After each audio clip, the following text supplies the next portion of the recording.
નમસ્કાર મિત્રો, જોબ સરકારી યુટ્યુબ ચેનલમાં તમારું હાર્દિક સ્વાગત છે। તો મિત્રો, આજે આપણે શિક્ષક મિત્રો અત્યારે પ્રાઇમરી સ્કૂલોમાં નોકરી કરે છે અને યોગ્ય લાયકાત તેમજ અનુભવ ધરાવે છે તેવા શિક્ષક મિત્રો જો મુખ્ય શિક્ષક તરીકે આગળ વધવા માંગતા હોય તેવા મિત્રો માટે ગુજરાત શિક્ષણ વિભાગ દ્વારા મુખ્ય શિક્ષક અભિયોગ્યતા કસોટી 2026 ના ફોર્મ ભરવાની જાહેરાત પ્રસિદ્ધ કરવામાં આવી છે। તો આપણે અહીં આ જાહેરાતમાં અરજી કેવી રીતના કરવાની છે, ઓનલાઈન ફોર્મ કઈ તારીખથી કઈ તારીખ સુધી ભરાશે, તેમજ આ મુખ્ય શિક્ષક અભિયોગ્યતા કસોટી કઈ તારીખ સુધીમાં લેવામાં આવશે એની વિસ્તૃત માહિતી અહીં આપણે શિક્ષણ વિભાગ દ્વારા પ્રસિદ્ધ કરવામાં આવેલી જાહેરાત પરથી જોવાના છીએ। રાજ્ય પરીક્ષા બોર્ડ ગુજરાત રાજ્ય સેક્ટર 21 ગાંધીનગર।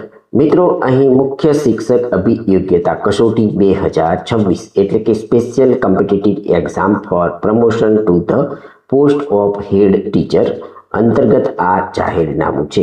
શિક્ષણ વિભાગ દ્વારા ઠરાવો આપણને આપવામાં આવ્યા છે તે અહીં ફોર્મ ભરવા માંગતા ઉમેદવારોએ જોઈ લેવાના રહેશે। આપણે અહીં મુખ્ય માહિતી આ મુખ્ય શિક્ષક અભિયોગ્યતા કસોટી માટેની જોઈશું। તો મુખ્ય શિક્ષક અભિયોગ્યતા કસોટી અંગેના શિક્ષણ વિભાગના તારીખ 4/5/2026 ના જાહેરનામા ક્રમાંક મુજબ પ્રાથમિક શાળાઓમાં મુખ્ય શિક્ષક હેડ ટીચર માટેની અભિયોગ્યતા કસોટી માટેના નિયમોનો ઠરાવ આપવામાં આવેલો છે। સરકારી પ્રાથમિક શાળાઓમાં બઢતીથી શિક્ષક તરીકે નિમણૂક મેળવવા માટેની નિયત લાયકાત ધરાવતા શિક્ષકો જ મુખ્ય શિક્ષક અભિયોગ્યતા કસોટી હેડ ટીચર એપ્ટિટ્યૂડ ટેસ્ટ યોજવા માટેની લેખિત સૂચના તારીખ 30/7/2026 ના પત્રથી નિયામક શ્રી પ્રાથમિક શિક્ષણની કચેરી દ્વારા રાજ્ય પરીક્ષા બોર્ડને જણાવવામાં આવેલ છે। જે અંતર્ગત રાજ્ય પરીક્ષા બોર્ડ ગુજરાત રાજ્ય ગાંધીનગર દ્વારા ઓક્ટોબર 2026માં લેવા માટેની નીચેની વિગતે આથી જાહેરનામું બહાર પાડવામાં આવે છે, જેમાં નિયામક શ્રી પ્રાથમિક શિક્ષણની કચેરી ગાંધીનગર દ્વારા આપવામાં આવેલા ભરવાપાત્ર જગ્યાઓની વિગત દર્શાવતું પત્રક પણ આ જાહેરનામા સાથે સામેલ કરવામાં આવેલું છે। સદર કસોટી પરીક્ષા રાજ્ય પરીક્ષા બોર્ડના આયોજન અને અમલીકરણ હેઠળની નક્કી કરેલ જિલ્લાઓમાં જિલ્લા શિક્ષણ અધિકારીશ્રીઓના સંચાલન હેઠળ લેવામાં આવશે।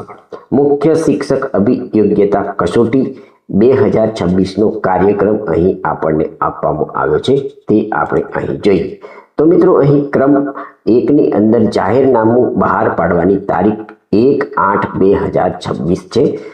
વર્તમાન પત્રોમાં કસોટી અંગે જાહેરાત પ્રસિદ્ધ થવાની તારીખ 3/8/2026 છે। ઉમેદવારો માટે રજીસ્ટ્રેશન ફોર્મ ઓનલાઈન ભરવાનો સમયગાળો તારીખ 11/8/2026 થી તારીખ 25/8/2026 રહેશે। નેટ બેન્કિંગ મારફતે આ પરીક્ષા ફી ભરવાનો સમયગાળો તારીખ 11/8/2026 થી તારીખ 28/8/2026 રહેશે। આ પરીક્ષાની સંભવિત તારીખ 4/10/2026 રહેશે। અહીં એટટાટ પરીક્ષા માટેની શૈક્ષણિક લાયકાત અને અનુભવની વિગતો આપવામાં આવી છે તે આપણે અહીં જોઈએ। મિત્રો, અહીં રૂલ્સ આપવામાં આવ્યા છે તે અંગ્રેજી ભાષામાં તમને આપવામાં આવ્યા છે। તો જે મિત્રો અહીં ફોર્મ ભરવા માંગે છે તેમણે આ નિયમોને જોઈ લેવાના રહેશે। પરંતુ અહીં આપણે જોઈએ કે શિક્ષક તરીકેનો 5 વર્ષનો લોઅર પ્રાઇમરી ટીચર તેમજ અપર પ્રાઇમરી ટીચરનો અનુભવ ધરાવતા ઉમેદવારો આ જગ્યામાં અરજી કરી શકે છે। એજ્યુકેશન ક્વોલિફિકેશનની વાત કરીએ તો ઉમેદવાર સરકાર માન્ય યુનિવર્સિટીમાંથી આર્ટ્સ, કોમર્સ એન્ડ સાયન્સમાં સ્નાતક થયેલા હોવા જોઈએ, તેમજ 2 વર્ષનો પ્રાઇમરી ટીચર કોર્સ કરેલો હોવો જોઈએ, અથવા તેમણે 1 વર્ષનો બીએડ કોર્સ કરેલો હોવો જોઈએ, અથવા તેમણે સ્પેશિયલ એજ્યુકેશનમાંથી બીએડ અથવા તો પીટીસી કરેલું હોવું જોઈએ। આ ઉપરાંત ઉમેદવારી ગુજરાત સિવિલ સર્વિસ વર્ગીકરણ અને ભરતી નિયમ 1967ના સૂચવ્યા મુજબ કોમ્પ્યુટર એપ્લિકેશનનું મૂળભૂત જ્ઞાન પણ ઉમેદવાર ધરાવતા હોવા જોઈએ। તદ ઉપરાંત ગુજરાતી, હિન્દી બંને ભાષાનું પૂરતું જ્ઞાન પણ અહીં ઉમેદવાર ધરાવતા હોવા જોઈએ। મિત્રો, અહીં તમને એજ્યુકેશન બાબતેની માહિતી સંપૂર્ણ અંગ્રેજી ભાષામાં આપવામાં આવી છે, તે તમારે અહીં જોઈ લેવાની રહેશે. શિક્ષણ વિભાગના તારીખ 20/1/2017ના જાહેરનામા અનુસાર તેમજ તેમાં થયેલા વખત સુધારા વધારા મુજબની શૈક્ષણિક લાયકાત અને અનુભવની વિગતોની ચકાસણી ભરતી પસંદગી સમિતિ દ્વારા કરવામાં આવશે. આ અંગે ભરતી પસંદગી સમિતિનો નિર્ણય આખરી અને અંતિમ ગણાશે. મિત્રો, કસોટીનું માળખું અહીં આપવામાં આવ્યું છે, તે આપણે જોઈએ તો પત્રનો અભ્યાસક્રમ તેમજ કસોટીની અન્ય બાબતો માટે શિક્ષણ વિભાગના તારીખ 4/5/2026ના જાહેરનામામાં જણાવ્યા અનુસારનું રહેશે. કસોટી બહુ વિકલ્પ સ્વરૂપની અને વિવિધ હેતુલક્ષી સ્વરૂપની રહેશે. આ કસોટીઓ 2 વિભાગમાં રહેશે. ભાગ 1ની અંદર 50 પ્રશ્નો અને ભાગ 2ની અંદર 100 પ્રશ્નો રહેશે. આ કસોટીમાં વિવિધ કુલ હેતુલક્ષી 150 પ્રશ્ન રહેશે અને પ્રશ્નપત્રનો સળંગ સમય 135 મિનિટનો રહેશે. આ કસોટીના બંને વિભાગ અને તમામ પ્રશ્નો ફરજિયાત રહેશે. આ કસોટીના બંને વિભાગનું સળંગ એક જ પ્રશ્નપત્ર રહેશે. દરેક પ્રશ્નનો 1 ગુણ રહેશે. આ કસોટીના મૂલ્યાંકનમાં કોઈ પણ પ્રકારનું નકારાત્મક મૂલ્યાંકન રહેશે નહીં. નોંધ આપવામાં આવી છે કે શૈક્ષણિક લાયકાત અનુભવ અંગેની વિગતોની ચકાસણી ભરતી પસંદગી સમિતિ દ્વારા કરવામાં આવશે અને આ અંગે ભરતી પસંદગી સમિતિનો નિર્ણય અંતિમ રહેશે. રાજ્ય પરીક્ષા બોર્ડ ફી ભરેલ તમામ ઉમેદવારોની પરીક્ષામાં બેસવાની તક આપશે. તેથી પરીક્ષા આપી પાસ થવાથી ભરતી માટે લાયક ગણી શકાશે તેવો દાવો કરી શકાશે નહીં. આ અંગેની ભરતી સમિતિ જે નિર્ણય લેશે તે આખરી ગણાશે. મુખ્ય શિક્ષક અભિયોગ્યતા કસોટી માટેની પરીક્ષા ફીની માહિતી મેળવીએ તો SC/ST કેટેગરીના ઉમેદવારો માટે પરીક્ષા ફી ₹250 અને સામાન્ય કેટેગરીના ઉમેદવારો માટેની પરીક્ષા ફી ₹350 ભરવાના રહેશે. કોઈ પણ સંજોગોમાં ભરેલી ફી પરત કરવામાં આવશે નહીં. ઉપરાંત સર્વિસ ચાર્જ અલગથી લેવામાં આવશે. ઓનલાઈન અરજી કરવાની રીત અહીં આપવામાં આવી છે, તે આપણે જોઈએ તો આ જાહેરાતના સંદર્ભમાં રાજ્ય પરીક્ષા બોર્ડ દ્વારા તારીખ 11/8/2026 થી તારીખ 25/8/2026 દરમિયાન ojas.gujarat.gov.in પર ઓનલાઈન અરજીપત્રક સ્વીકારવામાં આવશે. 11/8/2026 થી તારીખ 27/8/2026 સુધીમાં ઓનલાઈન ફી સ્વીકારવામાં આવશે. ઉમેદવારે નિયત કરેલ ફોર્મ ઓનલાઈન ભરવા માટેની સૂચનાઓ નીચે મુજબની છે. ઉમેદવારે અરજી કરવા માટે નીચે મુજબના સ્ટેપ અનુસરવાના રહેશે. મિત્રો, અહીં અરજી ફોર્મ ચોકસાઈપૂર્વક ઓનલાઈન ભરવાનું રહેશે. નામ, અટક, જન્મ તારીખ, જાતિ કે અન્ય કોઈ બાબત પાછળથી બોર્ડ દ્વારા સુધારો કરવામાં આવશે નહીં, જેની ખાસ નોંધ લેવી. સમગ્ર ફોર્મ અંગ્રેજીમાં ભરવાનું રહેશે.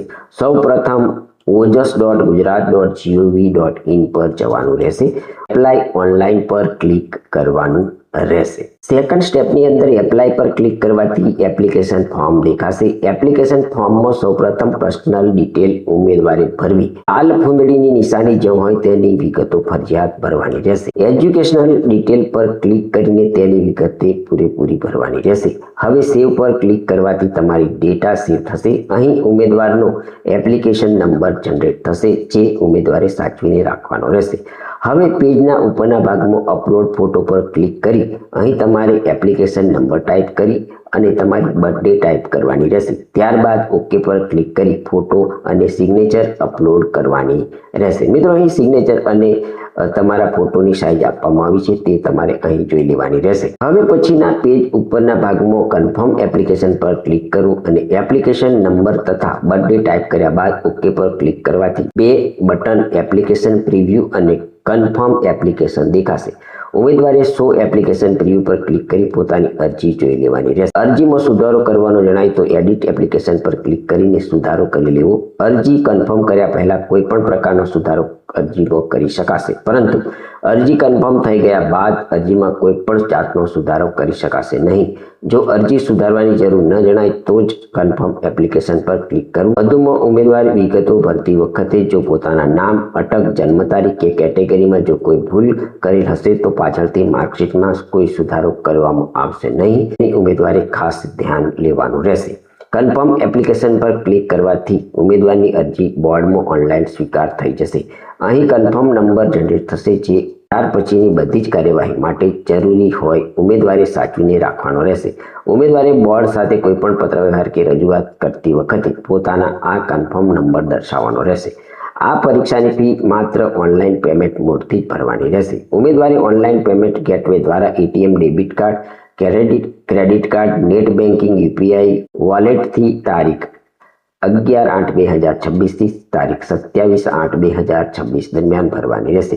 પરીક્ષા કેન્દ્રોની માહિતી મેળવીએ તો પરીક્ષા માટે નોંધાયેલા ઉમેદવારોની સંખ્યાને ધ્યાને લઈ પરીક્ષાના વહીવટી અનુકૂળતા અનુસાર રાજ્ય પરીક્ષા બોર્ડ દ્વારા ગુજરાત રાજ્યમાં કસોટી પરીક્ષા કેન્દ્રો નક્કી કરવામાં આવશે. ઉમેદવારે બોર્ડ દ્વારા ફાળવવામાં આવેલ પરીક્ષા કેન્દ્ર પર સ્વખર્ચે ઉપસ્થિત રહેવાનું રહેશે. પ્રશ્નપત્રના માધ્યમની માહિતી મેળવીએ તો પ્રશ્નપત્રનું માધ્યમ ગુજરાતી રહેશે. મહત્વની સૂચનાઓ આપવામાં આવી છે તે જોઈએ તો ફોર્મ ભરવાની છેલ્લી તારીખ પછી વેબસાઇટ નિયમિત જોતા રહેવું આવશ્યક છે. પરીક્ષા સંબંધી વિગતોની સતત માહિતગાર થવા માટે www.scbexam.org વેબસાઇટ જોતા રહેવું. ઓનલાઈન અરજી પત્રકમાં દર્શાવેલી વિગતો અંગે રાજ્ય પરીક્ષા બોર્ડ દ્વારા ખરાઈ કરવામાં આવતી નથી. આથી વ્યક્તિગત માહિતી, શૈક્ષણિક લાયકાત, અનુભવ તેમજ અન્ય વિગત માટે ઉમેદવાર પોતે જવાબદાર રહેશે. આ કસોટી માટે રાજ્ય પરીક્ષા બોર્ડ ગાંધીનગર દ્વારા આવેદનપત્ર ઓનલાઈન ભરવામાં આવશે અને તેમાં જે માહિતી માંગેલ હોય તે માહિતીની વિગતે ઉમેદવારે છુપાવવામાં આવી હોય અથવા ખોટી માહિતી આપવાનો બોર્ડને માલુમ પડશે તો તેવા ઉમેદવારોના પરિણામ રદ કરવાનો નિર્ણય અધ્યક્ષશ્રી રાજ્ય પરીક્ષા બોર્ડ લેશે.